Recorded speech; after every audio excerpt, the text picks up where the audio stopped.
next year they will announce its return, because the manga is already on break, and it is Japanese tradition that the manga is ahead of the anime.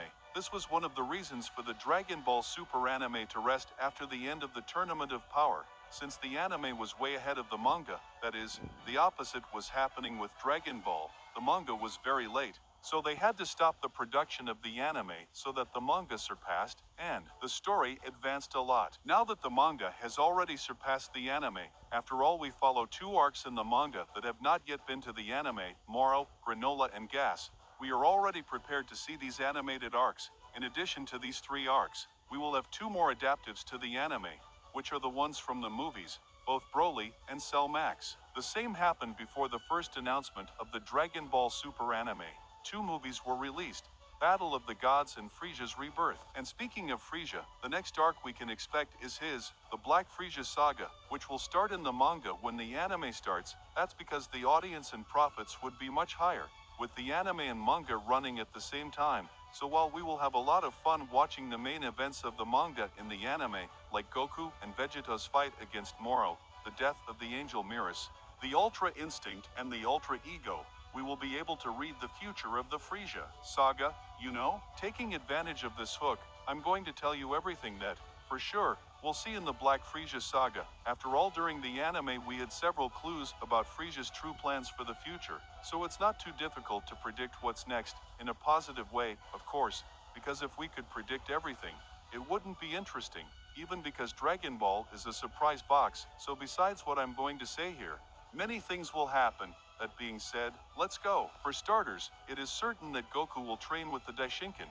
because after seeing the enormous power that Frieza has acquired, Goku realized that he needs to evolve a lot to reach it, and the only way for him to achieve this is by training with the Dashikan, as Whis has already taught him all he had to teach, so much so that when Goku questioned Whis about how to achieve the true Ultra Instinct, Whis said that he will only achieve it on his own, meaning, from then on, Whis cannot help him. The only one who can make Goku evolve more is the Daishinkan, without a doubt. While Goku trains with the Daishinkan, Vegeta will train on his own in the Temple Room, as he needs to master Ultra Ego masterfully, and we know that Vegeta gets better results training alone, and whenever he focuses on entering the Temple Room he evolves much more.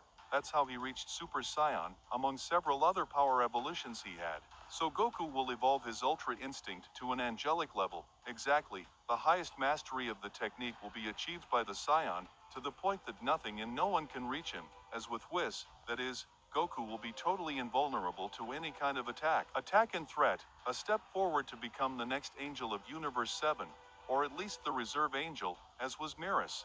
And Vegeta will reach the mastery of Ultra Ego, mastering the energy of destruction at the same level as Beerus. In this way he can help Goku in the fight against Frieza, Goku helping in the defensive and Vegeta in the offensive, thus making a perfect combination.